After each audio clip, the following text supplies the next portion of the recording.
You have the idea about Madhyamik, Uच्च Madhyamik, and then college, and then engineering, and then joint entrance, and then finding a job.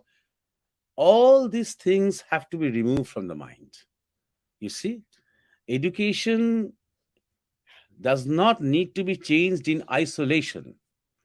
What also needs to change is our aspirations of life, is our expectations from life, is the way we should conduct ourselves, is the way we should find out who we truly are. You see, our great munis and rishis, our great gyanis and scholars, even Sri Krishna himself, even Sri Ram himself, had come out from these brahmacharya ashrams, from these gurukul ashrams. Are they less educated, less gyani because of that? Or do we think that after completing a school curriculum, that our students, that our children are really very, very self-sufficient, are really very educated? They know a lot of things about life. They can go to the forest and build a little hut for themselves. Can they? Can they cook a meal and feed himself and a few others? But a boy who has come out from the brahmacharya ashram can. And he can do much more than that. So when you say in these days, you want whatever the status quo is to continue, and just a cosmetic change in our education and attitude to education. If that is what you want, it is not possible. It is true. So education, the idea of education should not be changed in isolation. With that, we should change our values of life. With that, we should change our politics of life, our ideas of business, our ideas of success, our ideas of ambition, our ideas about life, about our spirituality. Everything needs to change. But since we are concentrating on education and yoga, we can only say that this is a starting point. From this kind of education, we will have great political leaders, great philosophers, great scientists, great authors, great film directors, great cultural icons from this breeding ground. And then we will have a great country, a great society. That was my idea.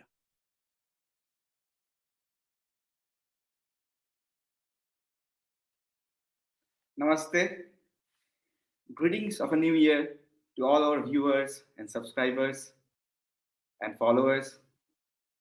This is the third live session on our English channel, Maramia English. And please share these sessions to everyone, to anyone you know, so that these important sessions are heard by the people and the devotees worldwide, especially the non Bengalis. And today is a very special day. Today is the birthday of Swami Vivekananda, the man, the reason why this great culture of India, this the most ancient civilization, is still surviving after 1,000 years of invasion. The man we often call the living, breathing Shiva. Oh, he had a roar of a lion. His mind could hold the infinite. His heart was so loving and pure. His body always ready to serve everyone. He was an echo of the ancient, yet a man of the future. We will know more about him, about our beloved Swamiji from Maharaj. But before that, I would love to call our Devashista on this platform. Devashista, please, if you can join. Thank you, Orho. Good evening to all our viewers. Today is an auspicious day. Today is the birth anniversary of Swami Vivekananda, who gave the identity of India, who established our this role religion in the world platform again. I want to invite my guru, Joydeep Maharaj, in this program. Maharaj Pranam. Namaste. Thank you Thank for you, joining us. Argo, for a nice introduction. Thank you. Maharaj, thank you for joining us. Maharaj, before going to our main topic today, we want to know something about the importance of this day to our youth and to all the Indians. All right. Thank you very much. And also, welcome to all our viewers of our YouTube channel, new YouTube channel, Maramia English, and also our Facebook page, Maramia, which has been there for many years, that page. But we would like to have more subscribers for our Maramia English channel, especially among those who are not very proficient in the Bengali language. So most of the comments that I can see are from viewers who are veterans of our Maramia Spiritual Society, our main Bengali channel. Anyway, yes, today is a very auspicious day. Today is a day which is very dear to us. The fact that we are talking about these subjects, about education, about meditation, about yoga in these online sessions, and many viewers are watching this instead of watching something else, films or videos. They are watching, they are listening to these discussions, is because Swamiji was there. 161 years. Today is the 161st birth anniversary of Swami Vivekananda. Well, we can talk about him endlessly for days and weeks and months, and the topic will never get exhausted, Swamiji. So I would just like to touch upon one or two things for viewers who are not so initiated into the subject of Swamiji. That, as you all know, he is called the Patriot Saint of India. Now, it is very important to understand why that was the name given to him, Patriot Saint, because during that time, in the late 19th century, early 20th century, the mainstream the Hindu diaspora of monks and sannyasis did not consider patriotism to be a great value because they were steeped into this notion of Vedanta that life is just nothing but Maya. It is relative, it is transient, and life was only meant for liberation, for Mukti. So, patriotism was a kind of a superstition for most of the monks during that time. And for Swami Vivekananda, when he went to the West, he realized that he was not only going to preach about spirituality or dharma or Vedanta, he was also going to showcase the fact that Bharat is the most ancient surviving civilization of this planet and which needs to grow and which needs to blossom more for the sake of the whole world, not only for the sake of Indians, not only for the sake of Bharatiyas. So that's why his deep concern, his deep love, his deep commitment to his motherland, in the sense of to the values that his dharma taught him, that this land had given to us, the values passed on to us by our rishis, by our gurus, by our avatars, by the great lineages of India. These values need to be highlighted. And religious practices or a spiritual life does not mean that one has to be indifferent to the politics of the day, to the realities of the day that we were suffering from. This sense of isolation is still present among many monks and many sannyasis in India. But nowadays, we do have more and more sadhus and monks who are very, very patriotic. In fact, almost extreme, some of them. But that was at that time, it was considered to be a weakness. It was considered to be a boundary, because since these countries, these continents, these identities, these races are just a reflection of this one life, in the next life I might be somebody else from another culture, from another country. So these things don't mean anything. The only purpose of life is to attain nirvana, or to attain salvation. That was the idea that was prevailing among the spiritual mainstream of the Hindu India. So that's why this this kind of a title that was given to him, patriot saint, is very relevant.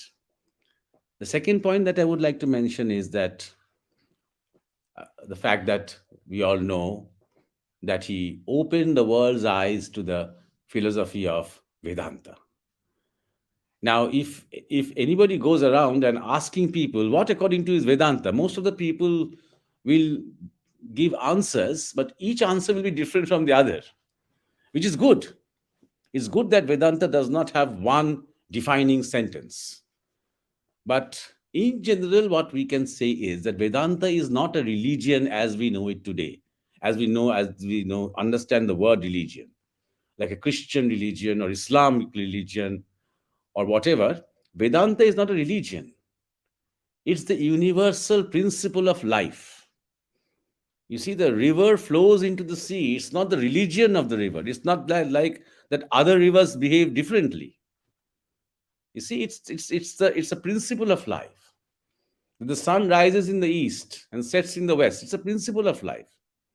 In the same way, Vedanta elucidates the principles of human life.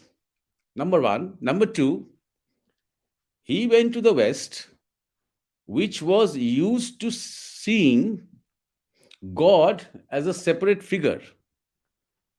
The God and his creation are two different things. That there can never be a meeting between the two.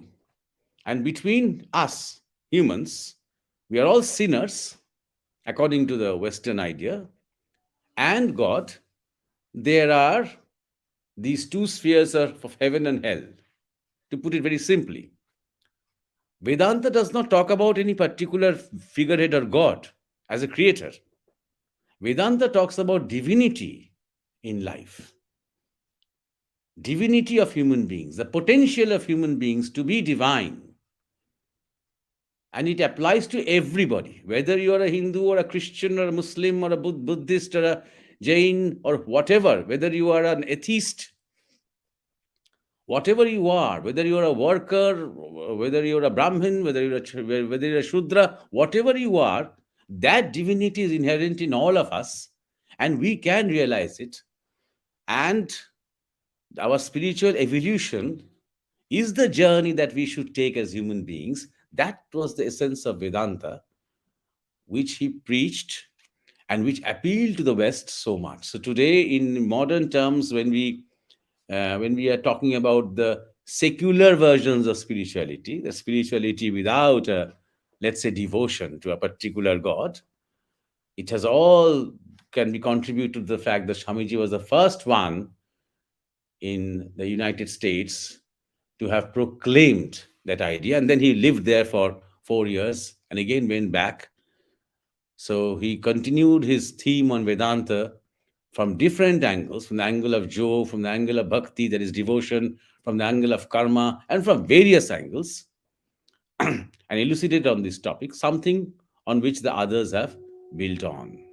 So that is another very important thing that one must understand, that he was not trying to preach the superiority of any religion over another, which the others were trying to do in the parliament religions.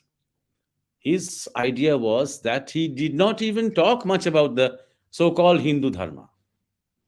He talked about the fact that India is a land of a great civilization which has embraced all faiths, all religions. Not only embraced, it has given birth to many religions. It has sheltered many religions. It's like the mountain from where the ice melts, and it's like the sea from where all the rivers flow in. It's everywhere, from the origin and to the end. It's all India, it's all Bharat, from where civilization had spread before, and it should spread again. The, let's say, the message of Bharat.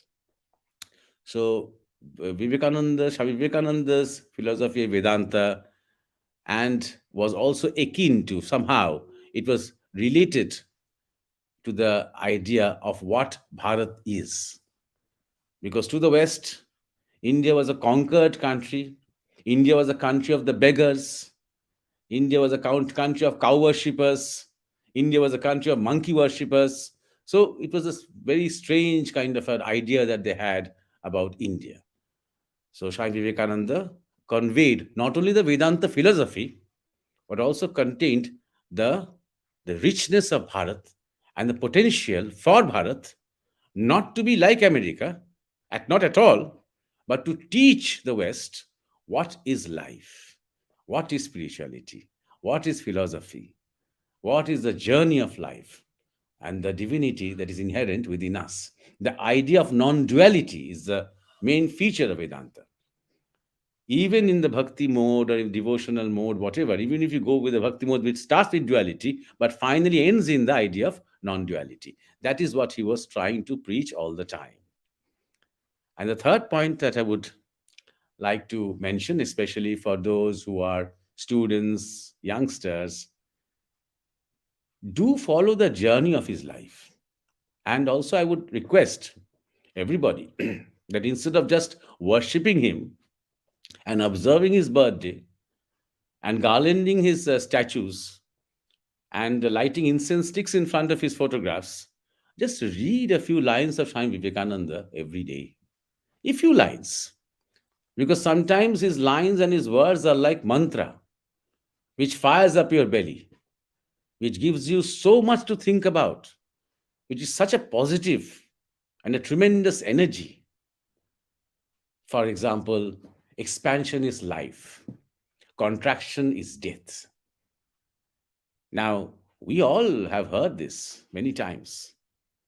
And most of us have felt, oh, what a wonderful speech. Okay, let's go to the next one. So that is what I'm talking about. Ponder on it. Stay with these two lines. Realize it from every pore of your existence. What is the meaning? How do we expand? Why is he saying this? That expansion is life. Take little examples. When somebody is laughing, look at his face muscles expanding. When the same person is crying, is contracting. So when we are in pain, when we suffer, when we are in a mood of self-pity, we retreat away from the crowd. We want to be alone. Leave me alone. I don't want to talk to anybody. Contraction. When we are happy, when we are jovial, we reach out. We send a signal of positive energy. People want to come to us because they feel comfortable there. They feel peace. They feel some kind of a happiness being with me. That is what he is talking about.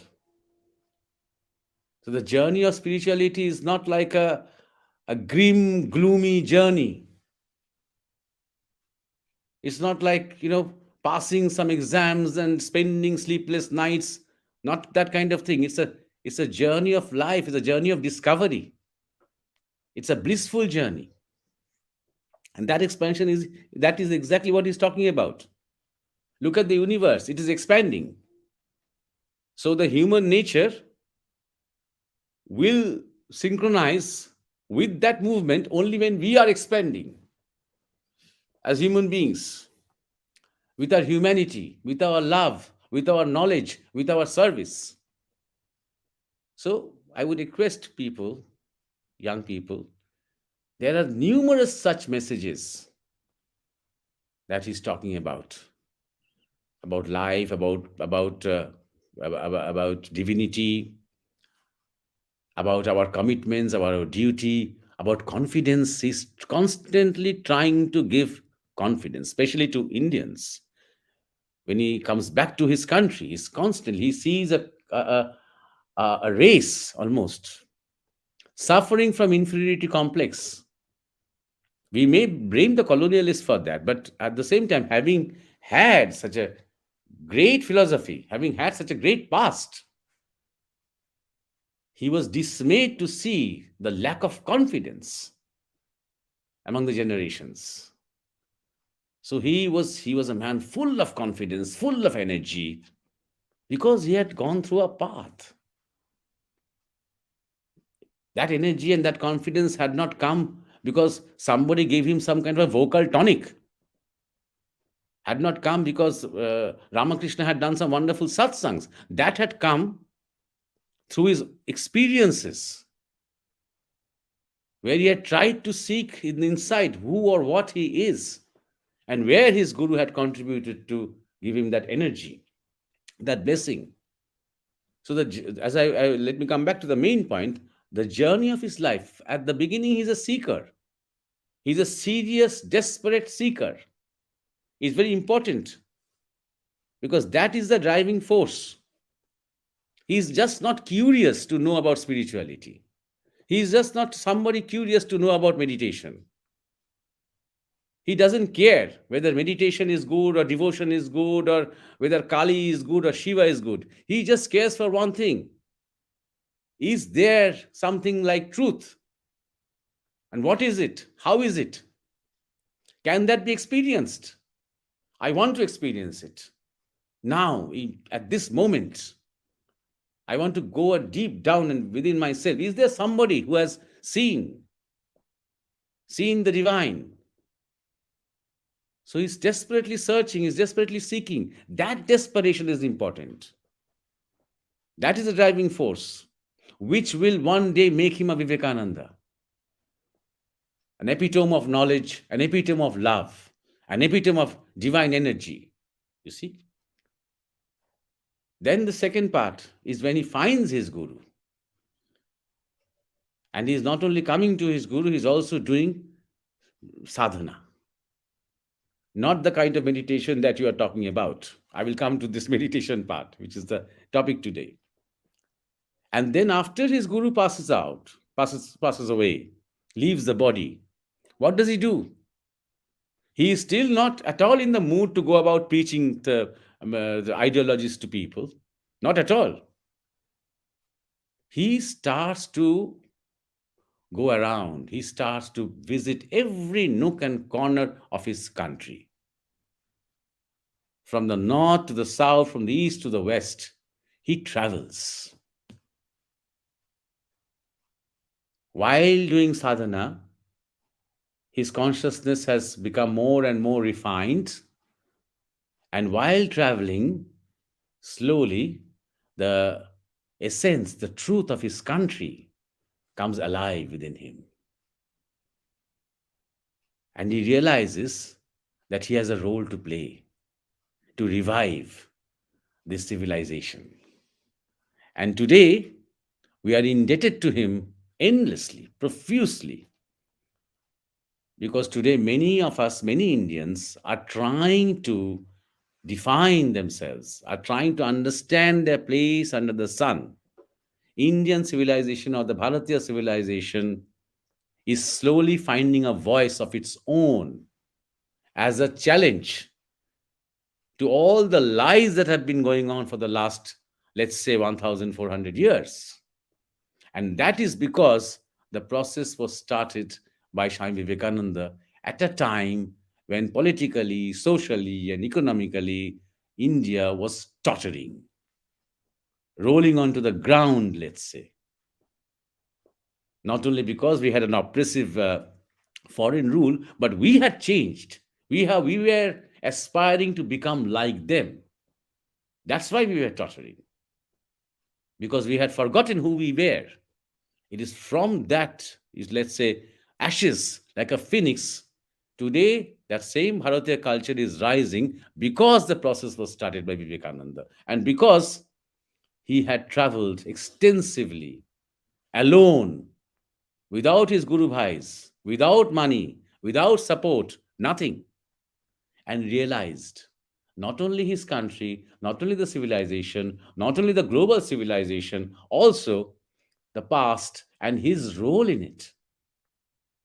And the impact of that role for years and years and centuries to come. He realized that, especially when he sat on the rock of Kanyakumari and meditated for 3 days and 3 nights, not for himself, but what will happen to my country. That was the theme of his meditation. So that is the little tribute that I had to pay to Swami Vivekananda. And as I said, this topic is an endless topic. So let's now come to the main theme of the session. Back to Devashish. Thank you, Maharaj, for enlightening us with the life of Swami Vivekananda. And I'll also expect our viewers will read more and more about Swami Vivekananda to enrich themselves. So let me come to today's topic. Today's topic: why I can't meditate. In that, Somya Balian, she asked that when she tries to meditate, she sees star blink in front of her eyes and a severe headache starts, which results her losing her concentration. Another student, Somya Talwar, had also similar kind of problem. So how to get rid of that? If Maharaj kindly enlighten us on that. Okay. Thank you, Somya, both the Somyas, for your questions. Now, the fact that you are saying that when you try to meditate, you have problems, you have headaches, and you can see when you try, you see stars in front of you. Now, my question is, from where have you learned to do whatever you are doing in the name of meditation? Who has taught you? So that is very important. You see, are you sort of somebody who has just read something from the book and started to do meditation? Or are you somebody who is just following some YouTube videos or Facebook posts or WhatsApp messages and trying to do meditation? Or are you going to a person who has some experience, some acharya, some guru, some yogi, and from him you are taking, from him or her you are taking tips to do meditation? So that is a very important thing, that just don't start doing meditation regularly and seriously without guidance, without mentorship. That is something that we don't do about anything, let's alone, for example, sports or music or whatever. Even if you want to write stories, if you want to write poetries, you need the guidance and help of teachers and people who are experienced in that field. You see? So, for the moment, I suggest, I imagine that you are trying to meditate on the pituitary or on the Agya Chakra. So, don't do that. Stop meditating, stop concentrating on the pituitary. Start concentrating on the heart point, on the which is, this heart point is called the Anahata Chakra, the heart point. Then you will have no problem about these headaches and all this. And once you have done this for a period of time, concentrating on the heart point, slowly you can meditate slightly above these points. For example, on the Vishuddha chakra, on the tip of your nose, and the pituitary. But I suggest, before you do that, before you sort of do meditation regularly, you go to some acharya, you go to some yogi guru who has experience and who teaches these things, and take his advice. Because techniques of meditation are not the same for everybody. It is different. And it is different because we are different people. We have different bodies. We have different sanskars, different impressions. So somebody else, a friend of yours might have no problem. He or she may not suffer from headache, but you are suffering from headache. That doesn't mean that there is something wrong with you. It's just that the way you are meditating or the point where you are focusing is not right for you. So that is why you need an acharya. This is not a prescription that is meant for all. It is individual. Everything has to be individual. And meditation should be backed up by some kind of breathing exercises too, which we call pranayam. So you have to learn these things from somebody according to the nature of your own body. Number one. Number two, along with that, you have to also realize that always do these things in empty stomach. Do not try to meditate any time in the day. Just when you have time, you start doing meditate. That's not the way to do meditation. You should do early in the morning and in the evening. 2 sessions, at both the times, you should have an empty stomach. And you should also try to follow certain principles, like using the same asana, and you should sit cross-legged. It is quite useless to sit on a chair with your feet down and doing meditation. And if you do that, keep a blanket under your feet. But best is to sit cross-legged. Padmasana is the best asana. So if you can't do that, practice. So, commit yourself to meditation properly, and then you start. Just don't sit down and start concentrating or focusing on something in your forehead and then start complaining about headache because you don't know how to do it. You should learn. Now I would come to an important point. Devashish had told me about these problems some of you have with meditation, and I asked him to send you questions. That question, just one question: why do you want to do meditation? That was my question to you. And the answers, the responses that I've received from you are: because I want to reduce my mental pressure. I think it will help me in resolving my academic issues and contribute in good health and help me to adapt a healthy lifestyle. Well, this is exactly the problem that, I'm talking about. This is not typically a motivational session. You see, we'll have n number of motivational speakers in YouTube and in various other platforms who will be very good counselors and guides and mentors for these mental pressures and this wellness and a healthy life and concentration and good studies and all these things.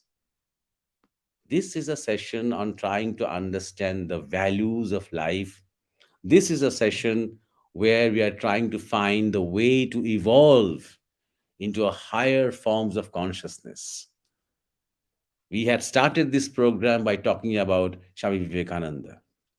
Imagine that, if you know about him, imagine the talent that he had to become very successful in a worldly profession. Very, very successful. He could have just tried to do anything. He could have been a writer, he could have been a scientist, he could have been an academician, he could have been a painter, he could have been a singer. He had tremendous talent and a tremendous memory. He could have done anything.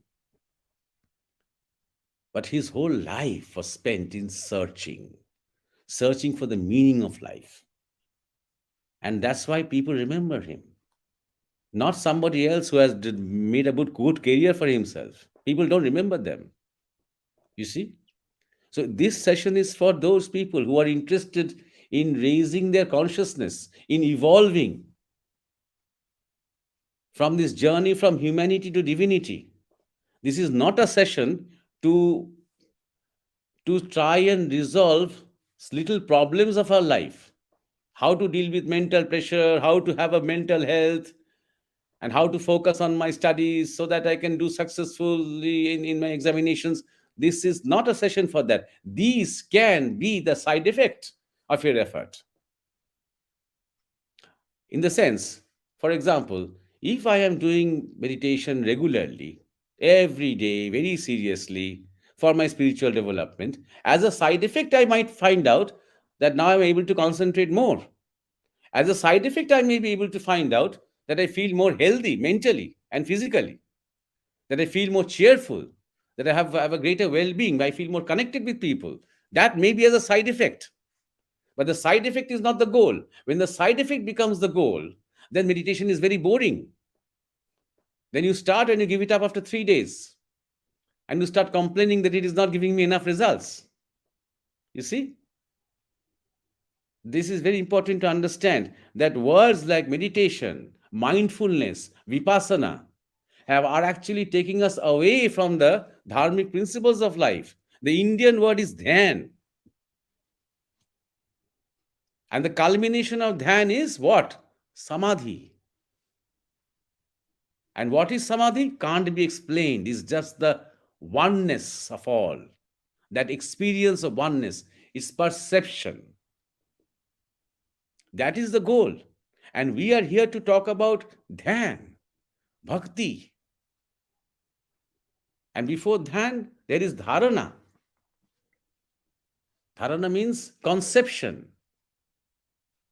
Getting an idea of what is life, why is life, what is my role in this life, how do I concentrate, what is my focus, what do we mean by divinity, what do we mean by humanity, what is the nature of this rebirth and this cycle of life. This is the idea, that dharana. And before dharana, there is pratyahar, there is pranayam. So this is a big process. And along with this, there is lifestyle. When am I going to bed? When am I waking up? What am I doing after waking up? What is the food that I am taking? When am I taking the bath? How am I relating to people? What are my relationships? How am I going about doing my work, whatever work that is? How long am I spending on these sessions, on these satsangs? How many times have I taken the trouble of going to an ashram, visiting a monk, and taking his advice or listening to his satsangs? All these are important. Because dhyan or meditation is just something not done in isolation. It's a part of a process where physically, mentally, intellectually, emotionally, we are trying to evolve. We are trying to transform our energy from the lower to the higher. Only when you have this kind of a, let's say, yearning, it's not a curiosity, it's not just an idle wanting to know what this is all about, not that, and yearning, like it's a survival. It's like a crisis of survival. I cannot survive without knowing the truth of life. When that kind of motivation is there, drive is there, then dhyan becomes almost compulsive. But for you, the problem is, at this moment, for you, the problem is that you think these are very irrelevant topics. That is not what I am here for. To you. You feel that you're not here to know about the ultimate reality of life or to experience the ultimate reality of life. You are here, you are attending this session so that you can do better what you are trying to do. That is, have a career for yourself. That is crossing the thresholds, passing the exams, coping with the pressure. And to do that, people have told you, what people tell each other constantly, do some meditation. Doctors are telling heart patients, do some meditation. For blood pressure, do some meditation. Walk, do exercise and some meditation. This meditation has become like typically a westernized concept. I have gone to the West. I have seen many so-called yoga teachers. They can't even say yoga teachers. Many, thousands. They are teaching asanas, they are teaching meditation, and they themselves are suffering from acute depression. I had gone to them, I had done satsang to them. Their main problem is they suffer from depression. After teaching so much meditation, after teaching so much asanas and pranayams, and their meditation is visualization. Imagine there is a sea in front of you and the sun is setting, so happy, so nice, so blissful. All this nonsense they are doing. And this is sort of passing on to us. This is being sort of imported now back to the country of the origin with this kind of therapeutic ideas. So don't take meditation as a therapy. Take it more seriously. It is your own culture. It is your own civilization. It is your own root. Don't mimic the West. Go deep into yourself. Try to find out that as a young person, on this day, on this auspicious day of Swami Vivekananda's birthday, this is what he had expected from the young generation. That the young generation should want to know the meaning of life. And when they want to know that, then only the energy comes. The energy to fulfill oneself, to blossom. That is what life is. Life is trying to blossom. Take a flower. A flower, what does a flower do? The flower is not thinking about a career. In the sense, the flower is not thinking that I want to be sold from a very good florist 100 rupees. My price should be 100 rupees. The flower is not thinking that. Neither is a flower a Marxist flower. It's not thinking, before it is blossoming, that I must do something for the other flowers in this garden. No, it is not thinking that. What is it thinking? What is it doing? It is just trying to manifest, it's just trying to express itself fully. And then when it is doing that, it automatically attracts the bees because it is full with honey. And that automatically promotes a kind of a cross-pollination. And is good for the other flowers and other trees of this garden. Naturally, that is the role of humanity too. Blossom. You are a student, so blossom. There is a tremendous infinite energy, infinite potential within you. Let that potential develop. If you have 100% potential, if you try to dig into yourself, you will find that only 5 to 10% is awake. Rest 90% sleeping. So your role should be to awaken as much as possible through your efforts that potential. And Dhyan is a medium of that.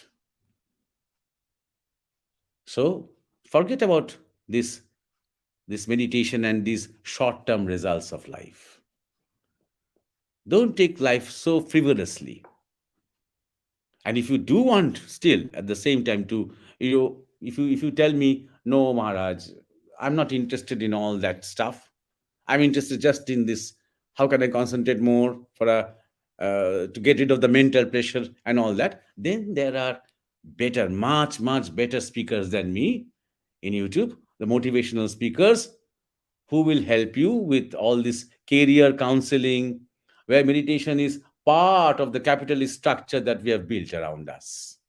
You see, which sort of makes people, compromise and adapt to a situation by trying to remain mentally calm through meditation and other exercises, by trying to convince themselves that we are actually happy, because that is what happiness means. This is what success means. So in that empty kind of a living, you have to go back to these motivational speakers, and there are numerous of them. But if you are really interested in the meaning of life, then forget about this meditation. Tell yourself Dhyan. Tell yourself Dharana. Tell yourself that for that, I need help. I need help from books. Read Swami Vivekananda's books. Read books by other great masters. Visit yogis. Visit gurus. Visit monks. Visit people who are doing spiritual practices regularly. Visit those in whose faces you can see a glow of peace, calmness, bliss. And then you will realize what I mean. At the end of the day, that is what really matters. That what have you found within yourself, and the role that you have played with that finding, with that discovery. So I hope I have more or less covered this topic. And now, Debashish and Argo, we can go back to the next question. Thank you, Maharaj. Uh, I think Somya has got her answer, and she'll try to get some spiritual alignment with in herself. Now I'll tell Orgo to ask the next questions. What has come from Antamalio Santa Maria? Orgo, please. Yes, before going to the questions, I would love to thank Raj for this wonderful, wonderful session. And the culmination of Dhyan is Samadhi. That's the first thing. I mean, maybe the most beautiful philosophy of Dhyan is to connect with our inside, to know who we are, rather than this meditation gimmick that is running around. And when you speak about Swamiji Maharaj, I was really feeling him. That's the thing that you do when you speak. Really, when you're the confidence of Swamiji, the voice, like it was like vibrating. He's like, thanks a lot for this. Yeah. Now the query that has come from Antomelio Santamaria. It is very interesting. He's asking. I think it's a he. He's asking, why should someone want to end the cycle of rebirth? Isn't it more than enough living in the joy, having realized one's true nature, and then serve for as long as it is needed? The inspiration for this question came after I read a quote from Swami Vivekananda. Unfortunately, I can't recall where to find it again. This is the first question of Antomelio Santamaria. Thank you, Argo. Before I go to the question that Antomelio Santamaria had asked, I have noticed in the comment section uh, a viewer, the name is Core Vet. Guruji, kindly help me out. I can't study, all subjects are heavy on me. How meditation can help me? Yeah, this is exactly what I have been talking about, Core Vet. I would suggest that maybe the subjects that you're studying are not your subjects. Try to find out whether this, if you, for example, there are certain subjects that you're expected to study and you are not being able to do that sufficiently and you are feeling very heavy, and after that what happens is you begin to feel a kind of a inferiority complex that I'm not good enough, which is probably not true. Maybe you are much better at something else, maybe some other subjects. So that is the problem, is that we have not understood our nature, and yet we are subjected to subjects that we should study, that we should do in order to succeed in life. Why? Because our parents are saying this. Why? Because the society is saying this. Why? Because the teachers and the professors are saying this. But my heart, I don't know what my heart is saying. Why? Because I've never tried to find out. Why? Because nobody has told me that there is a way to find out. And this is where spiritual seeking or spiritual pursuit comes from. Is another fallout of one's spiritual journey is to find out what I am good at, what really compels me, what really turns me on, where I really find myself. Maybe other people are saying, no, this, how much money will you get from this? How can you make a career out of this? Other people might be saying this. It can happen to today, who are all the great footballers, who are all the great cricketers, who are all the great cinema artists, all the great actors, writers, that when they delved into their passion, everybody must have discouraged them, everybody around them. But they did, because it had become an expression of who they are. For them, it was like for example, a little boy with a football. When he is there with the football on the ground, he's 100% there. He feels totally free, totally at the peak of his existence. But when he's told to sit down, now study, memorize this few pages at 8 o'clock, I will see how much you have memorized, then he finds himself trying hard, but only 40% of himself. Rest is struggling. But when he's in the field with the football, he's 100% there. And he realizes it. That whether I earn money from this or not, whether I get trophies from this or not, this is my life, mainly. So that is what spirituality is all about. You see?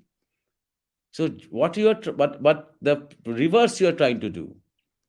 Maybe you are studying subjects which is not for you, which are not for you, and you want help from meditation, so that meditation helps you to deal with something you're not at all comfortable with. So that meditation helps you to deal with something that goes against your nature. That meditation will help you to deal with a kind of bondage that has been imposed upon you. So you see, that is what I am trying to emphasize.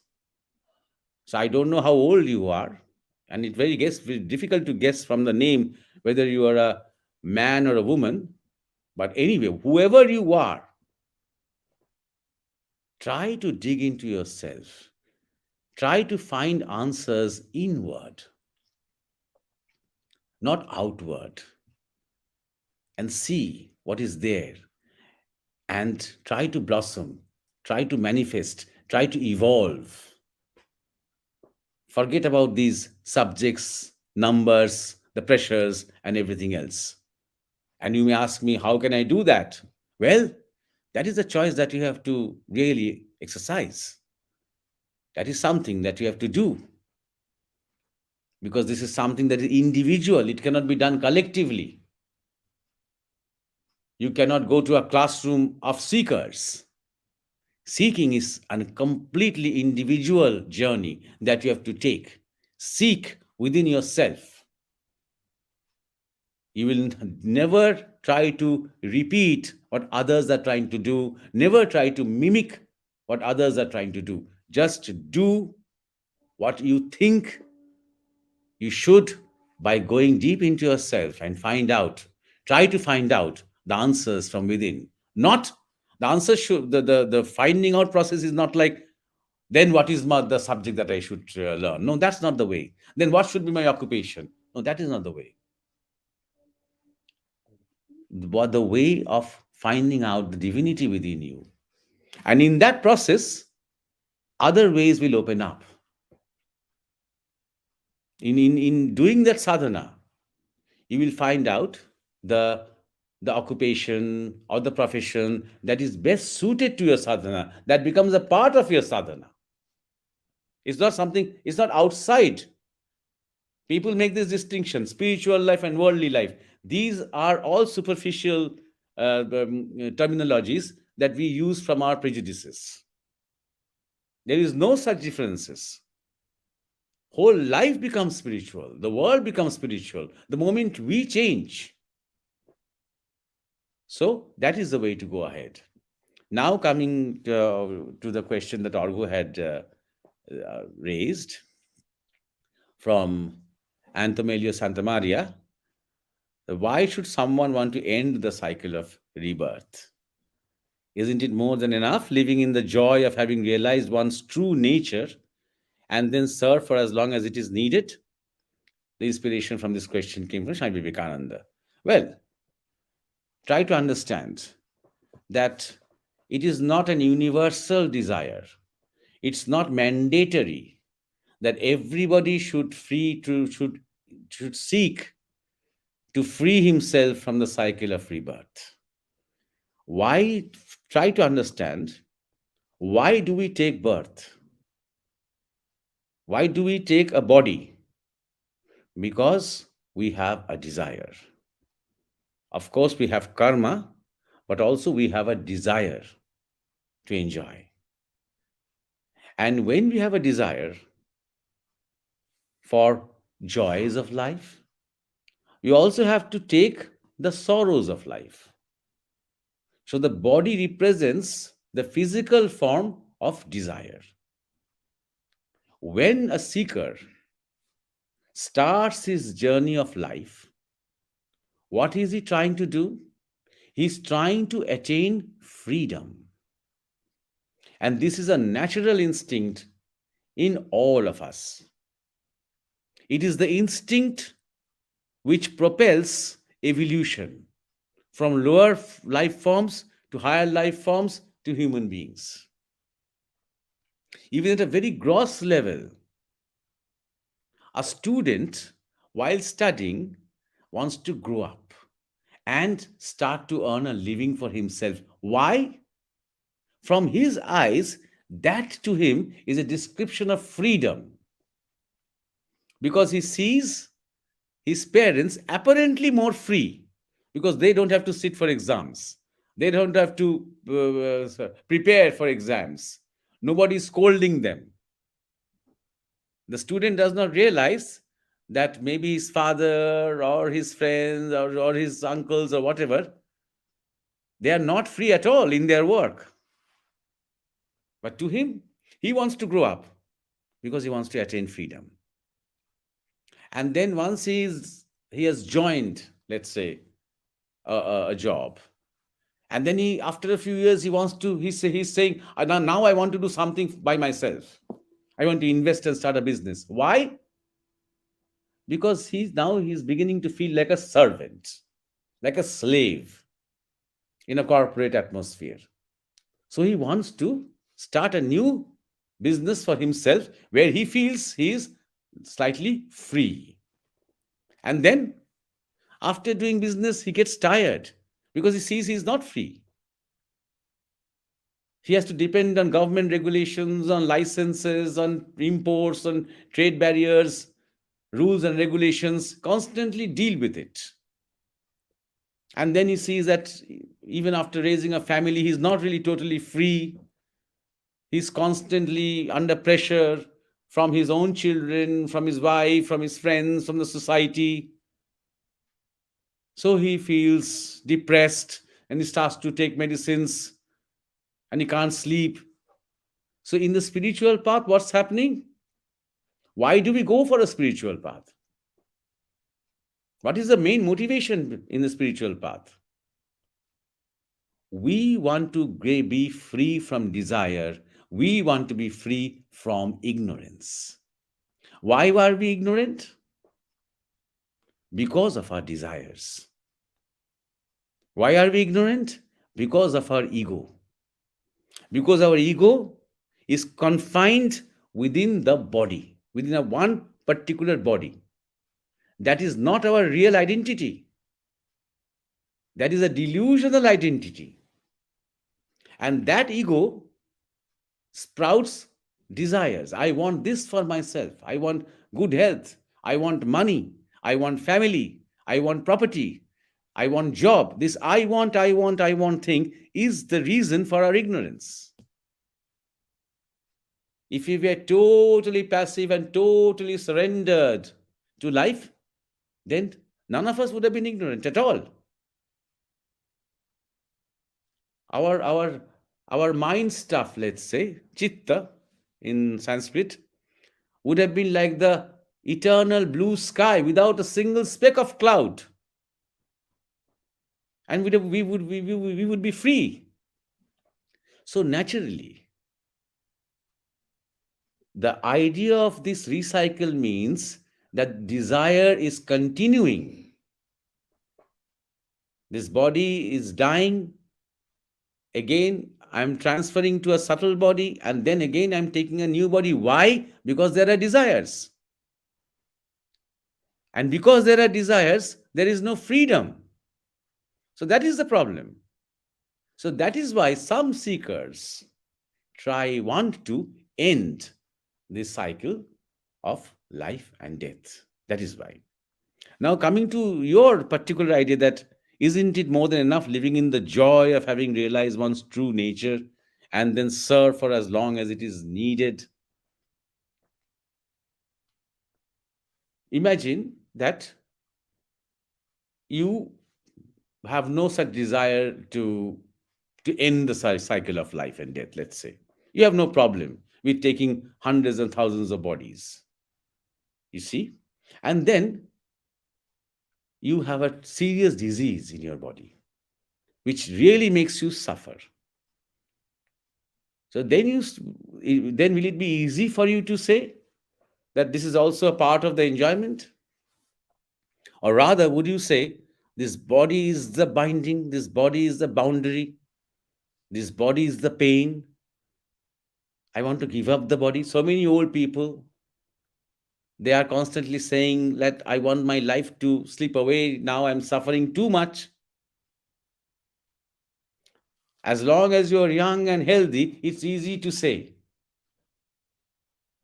But when the body is decaying, when the body is old, when people are not sort of coming to help you out, when younger generations are trying to avoid you because they are constantly talking about your diseases and your tablets and your prescriptions and your doctors, then you want to get away from life. Now, number one. Number two is, again, this desire to end the cycle of life is just a stage. If I am very poor, financially very poor, I'm in poverty, my desire would be to climb out of this poverty. You see? So step by step, if I am in a terrible relationship with a partner, every moment I'm bickering with that person and he or she is bickering with me, my aspiration would be to get out of this relationship. So it's always, we are step by step, we are trying to get out of things for our own peace. In the same way, there comes a time when we realize, when seekers realize, that as the body is one of the reasons why I feel a kind of bondage. It is like a barrier, it is like a boundary that confines our identity. So that is why some seekers want to end. Now, having said that, there is a dichotomy. Being an individual, if I say I want to end the cycle of life and death, that also is a desire. And for absolute spiritual development or absolute spiritual perception, there should not be a trace of desire. Whether I want another life or not, whether I want freedom or not, is irrelevant. That kind of wanting and not wanting does not exist. So as long as a seeker seriously wants to end the cycle of death and life, or life and death, he is still ignorant. That is very important. But now coming to the essential element, let's say my personal view on this, because this has been a tradition in, for example, in the Upanishads, this is a tradition of the teachings of Gautam Buddha, Nirvan, the idea of Nirvan, the idea of Mukti, liberation. This Mukti or liberation, more than the body, is Mukti from Vasana, desire, is a Mukti from ego, is a Mukti from ignorance. That is very important. Number two, about this. As long as the cycle is individual, that is, we have been evolving from unicellular amoeba to plants and to animals to birds and then human beings, and this individual journey is continuing, and this journey is a journey of desire, of wanting to have more. Now, after some evolution as human beings in a number of bodies, what happens is that personal journey of desire dissipates. This is what most seekers want. That at the height of spiritual, let's say at the threshold of his spiritual perception, what he really means is that next time, if I have to take a body, it should not be out of ignorance. It should not be from a personal desire. It should be for sport. it should be like a divine play. Maybe when Ramakrishna comes again in another body, I will be with him to enjoy. So that birth, that body will not be a body of a personal desire. It will be what we say in Bharat, a Bhagavati body, a body meant for divine enjoyment. Till that time, it is easier said than that you know your true nature. And knowing your true nature is not enough. Knowing yourself is important. Knowing your true nature happens just within a few years after taking Diksha from Guru. That is not enough. It's like you have the figure of Kali. Knowing Kali is not enough. Being Shiva is the ultimate aim. Is knowing who you are. And after that, enjoying and serving or not enjoying, not serving, this choice does not belong to you. This is the will of the mother, the divine mother. You see? So these things have to be kept in mind. And I think he has another question, right? Argo?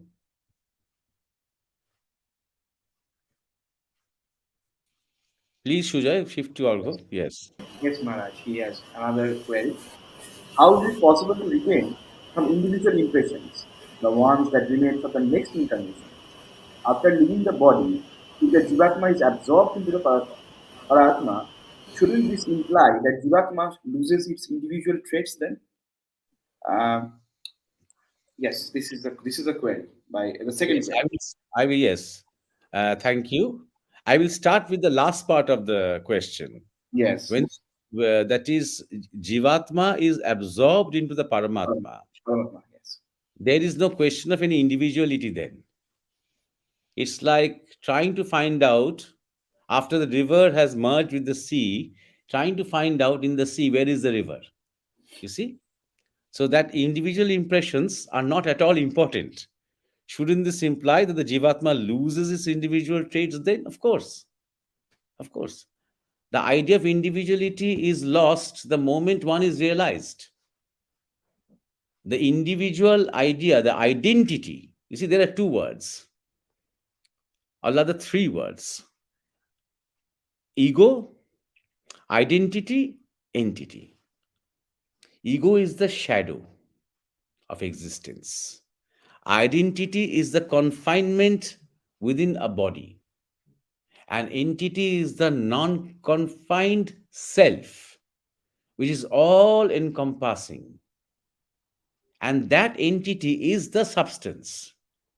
That entity is the only reality of life from the absolute point of view. Till we are realized, we feel that there are many identities.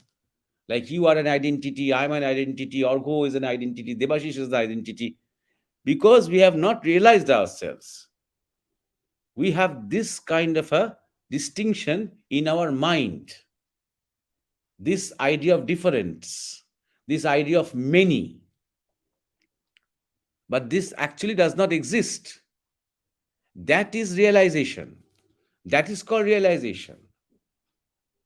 At the beginning, when you are trying to know who you are, when you're trying to realize who you are, you develop a sense of I that is confined within the body. You go beyond the ego also.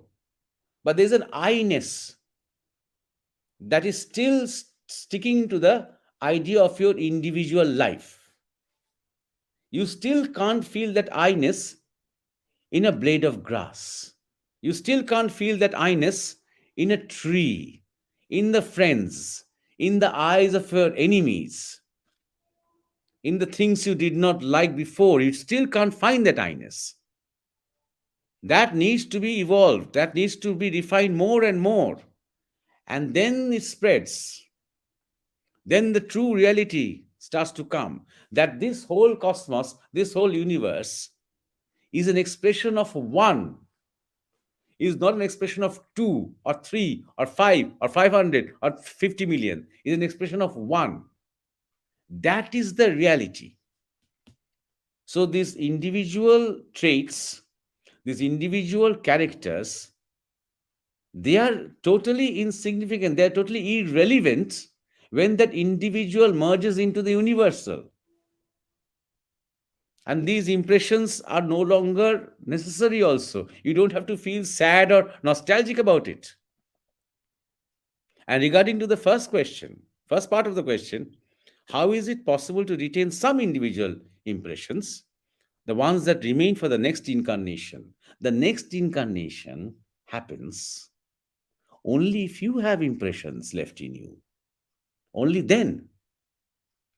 As I have been explaining to you in the previous question, why do you need to take a body? Because there are impressions.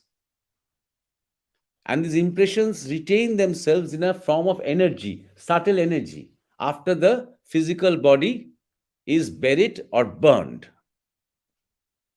So the physical energy dissipates into the physical ingredients of this planet.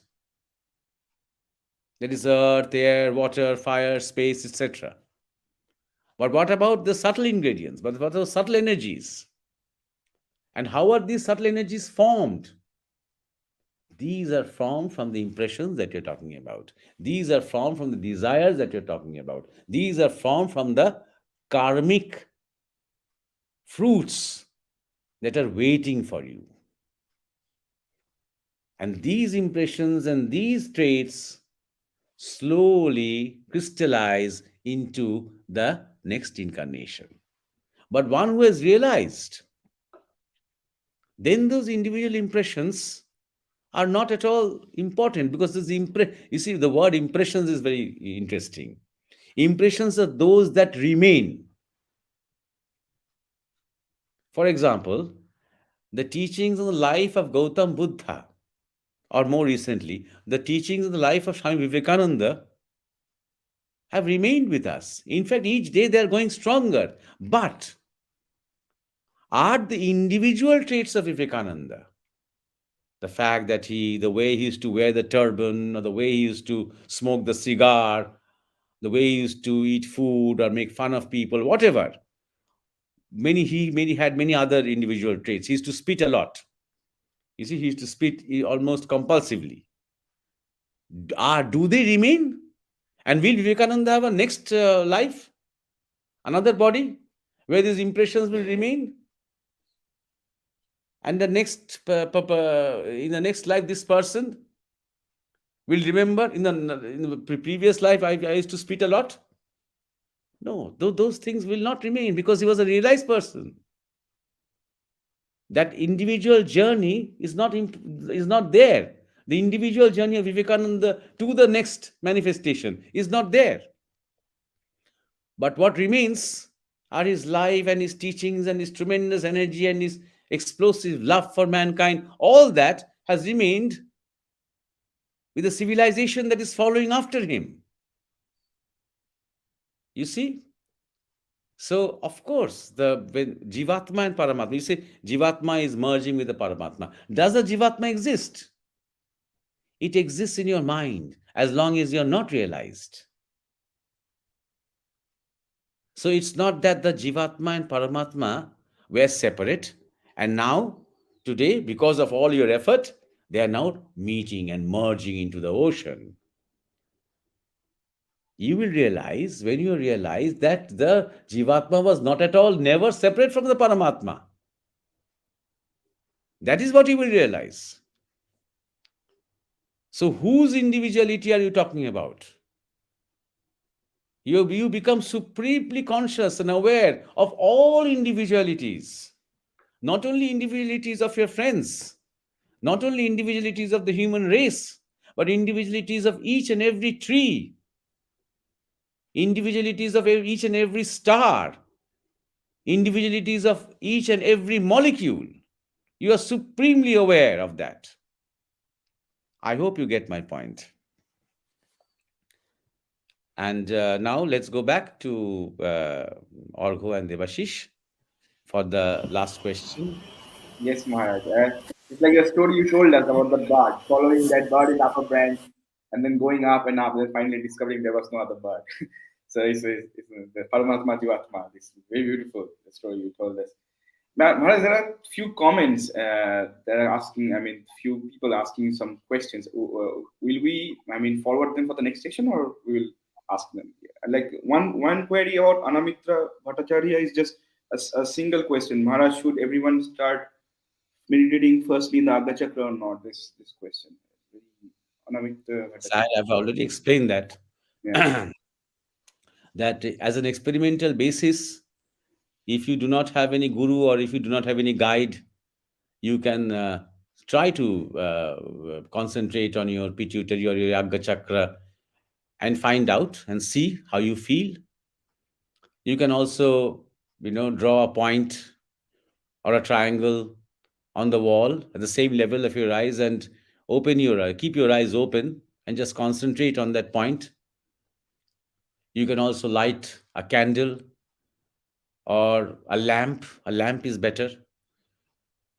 Keep it in a room where there is no breeze. That means the flame will not flicker.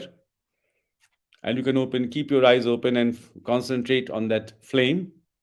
And these are all the steps in the beginning just to help you. The first thing is important. Before you think about concentrating where and what, try to just sit down for 10 minutes and then 15 minutes, then half an hour, then 1 hour. Just this habit of sitting down with yourself, that itself is very difficult for many people. Just sitting down quietly, calmly, completely, without thinking about that now I should go, now I should get up.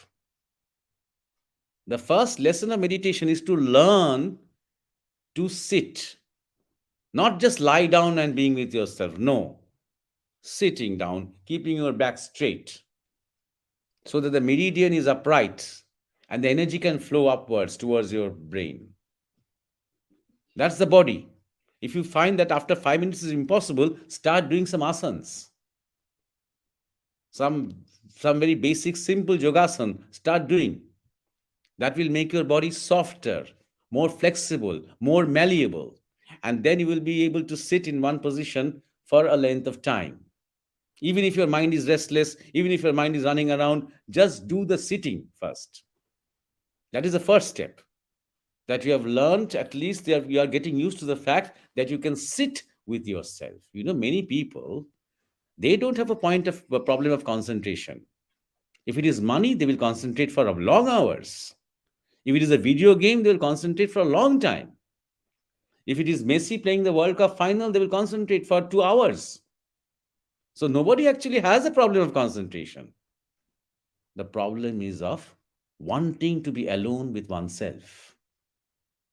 We have got so used to keeping ourselves busy with work, with play, with party, with friends. And at the moment we are alone for 1 minute, we begin to feel lonely. People love telling each other, I am feeling lonely nowadays. And yogis are looking for opportunities to be alone. Just for few minutes, if there are no people around, and a yogi can just be sitting there, just looking at whatever it is in front of him, without a thought in the mind, he will just look forward to that moment. You see? So that is the difference. That is important.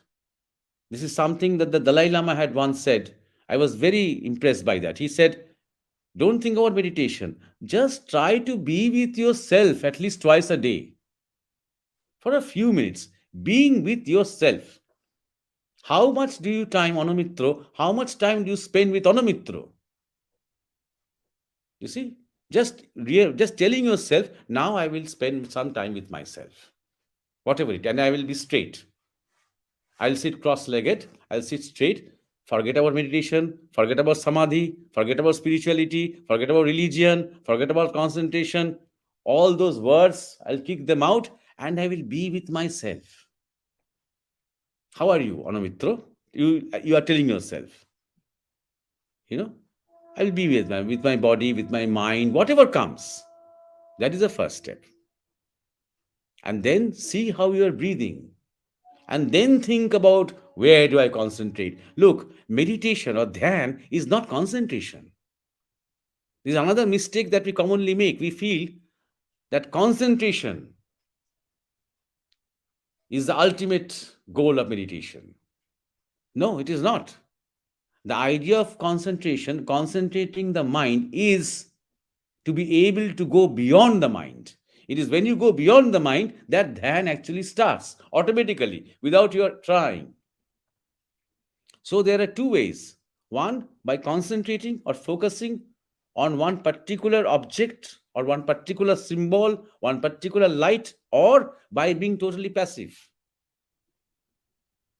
Whatever comes to the mind, let them come. Thoughts, desires, plans, ideas, sentiments, let them come and go. I am not getting involved. I am passive.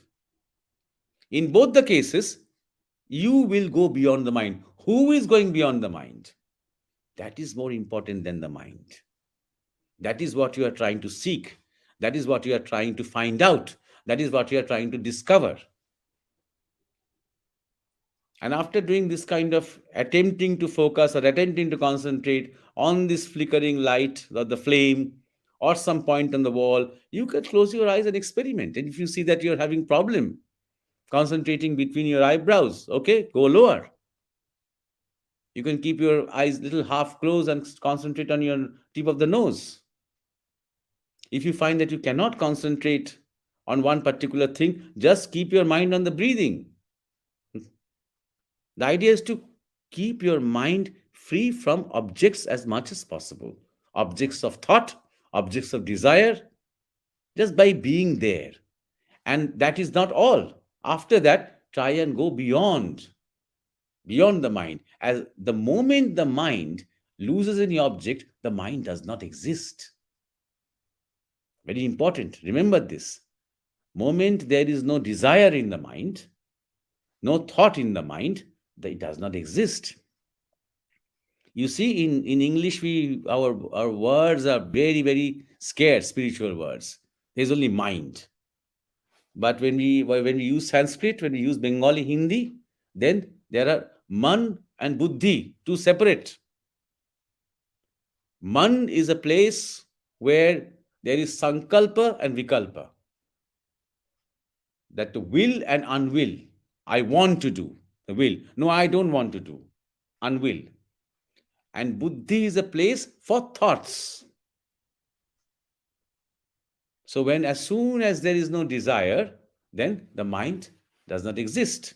And as soon as there is no thought, buddhi does not exist. What exists after that? I. That I is the ego. And beyond that ego is consciousness, pure consciousness. Till now, ego, mind, buddhi, body, all these things are reflections of consciousness, are expressions. The physical expression of consciousness, body. The subtle expression of consciousness, man, buddhi, mind and thoughts. The causal expression of consciousness, ego. The pure expression of consciousness is what you are seeking. You see, then you and consciousness are not separate anymore. Having said all this, you can try out. Having said all this, if you want to be a really serious seeker, you need to frequently go. That's part of the sadhana. Just by sitting at home and searching in the phone and getting some advice and starting your meditation, you're not doing enough. You're not doing enough. Traveling and visiting ashrams, looking for teachers, looking for masters, looking for a guru is part of the sadhana, the work that you are putting in, the desperation that you are showing. You see, there are no shortcuts. You have to go through these processes if you really want a spiritual experience, an experience of enlightenment. If you want to really make progress, if you really want to evolve. Back to Arghava and Devashish. Thank you.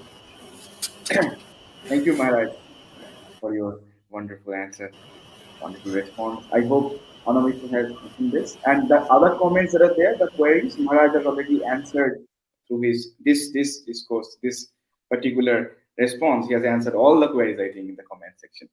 So now I want to ask the last question of this session. That is by Sweta, and she asks that, Maharaj, could you please share your thoughts about how art and spirituality is interconnected with each other? This is Sweta's query to Maharaj. Yes, we have almost spoken for 1 hour 25 minutes. Yeah, So, uh, so I think this question is better, need to be better addressed next session. But just since you have raised this question, this query from Sheta, that how art and spirituality is interconnected with each other. Shweta, sorry, but this should not be is, this is are. How art and spirituality are interconnected with each other. We are talking about two words. So, and it's a very good question. Now, I will just give a introduction kind of a thing. And I promise that in our next session, this will be a question on which we will start with. We will delve more deep into this. I mean, you are talking about interconnection. I do not see the difference. What does Krishna do in Vrindavan? He's playing the flute, he's dancing with the gopis. So, how can you even ask whether art and spirituality is interconnected? What is Shiva doing? Nataraj, he's dancing. It's in the rhythm of the cosmos. His dance is called the dance of the cosmos, the dance of Shiva. What is, for example, look at the Vedas. What are Vedas? These are verses. What are the Upanishads? Beautiful poetry. My Guruji used to say that more than trying to find Ishwar in Upanishad, what I found was the beauty of the verses. And in that beauty, I could hear the bangles of Ishwar moving, you see. Even, for example, to many people, Quran or the words or the teachings of the Quran may be dry, but many scholars, even non-Islamic scholars, have agreed that the poetry of Quran in main Arabic is wonderful, is beautiful. Same applies to the original Bible. What is Gita, Bhagavad Gita? Gita, it's a song sung by Krishna in the battlefield. Battlefield is the last place where you would look for art. In the battlefield, it's a song by Sri Krishna. Whatever we have got, for example, all the art forms, all the music forms, all the dance forms, from where have they come? They have all come from our divine experiences, from our divine seeking. What is Meera doing? Singing to the Lord. What is Ram Prasad Sen doing? What is Rabindranath Thakur doing? What are the Bauls doing? Even the great Renaissance artists, what were they painting? The figure of Jesus, the mother child, the famous iconic image, the world over, Mother Mary with the child Jesus, knowing very well. Why is that picture very important? The mother knows very well that my child will not survive long, that he will have to die before my eyes. That is the pathos, the affection, the love, and the urge to embrace and keep him safe. All these things coming out from the picture. So art, not only art, Cheta, try to understand. We have made all these distinctions, art and science. Even the cosmos is a beautiful work of art. We only think in terms of particles and molecules. We don't think about the dance. We don't think about the plan. We don't think about the expansion. We don't think about the nuances, the subtleties, the energies. So these distinctions of science and art are also superficial. Even when somebody, for example, a great warrior, when he's fighting, it's an art. When Sri Ramakrishna is talking in that room in Dakshineshwar with his disciples and devotees, look at the stories, look at the anecdotes, pure art, pure literature flowing from the tongue.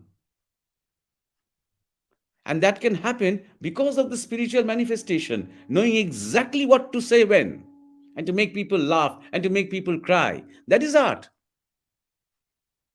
All our, at least in India, all our art forms have developed from an urge to seek the great truths of life.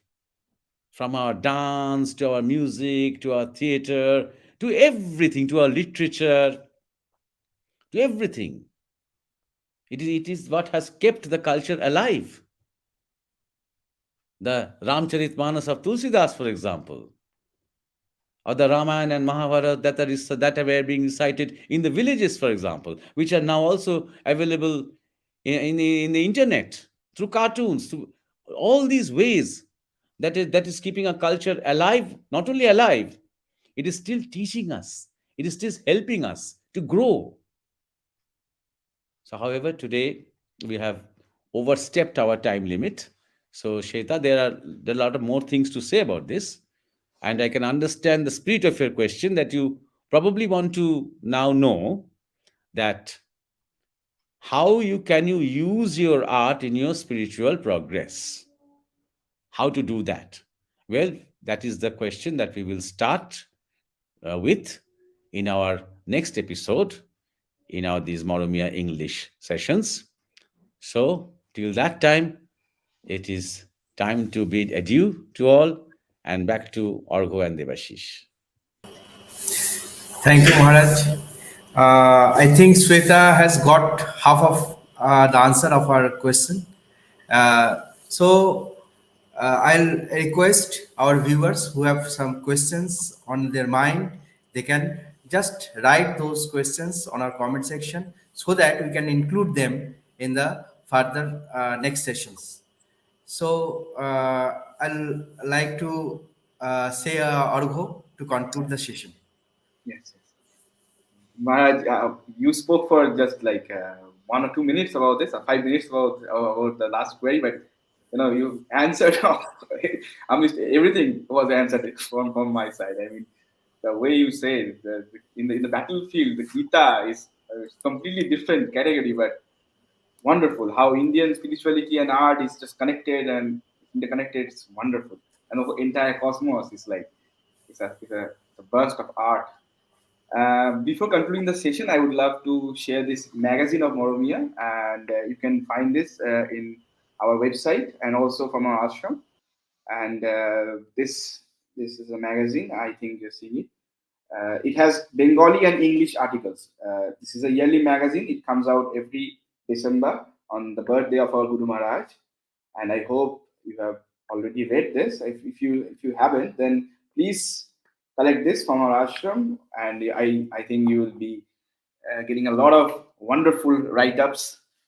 And please share this incredible session. I mean, this session is not just ordinary; it's incredible, and we all feel that sitting here. And make sure that all your friends and all those people who doesn't speak Bengali so well, understand Bengali so well, because in our main channel there are people who always tell us that please Maharaj, translate this session in English and all. So these sessions are particularly for them who don't understand Bengali and for people worldwide. So please share these sessions to everyone that you know, and that will be the best way to show our gratitude towards Maharaj, the incredible task he's doing of driving our ignorance away. And by saying this, and praying that you all are fine, and we will all will come back again in the next session, I bid adieu. Thank you.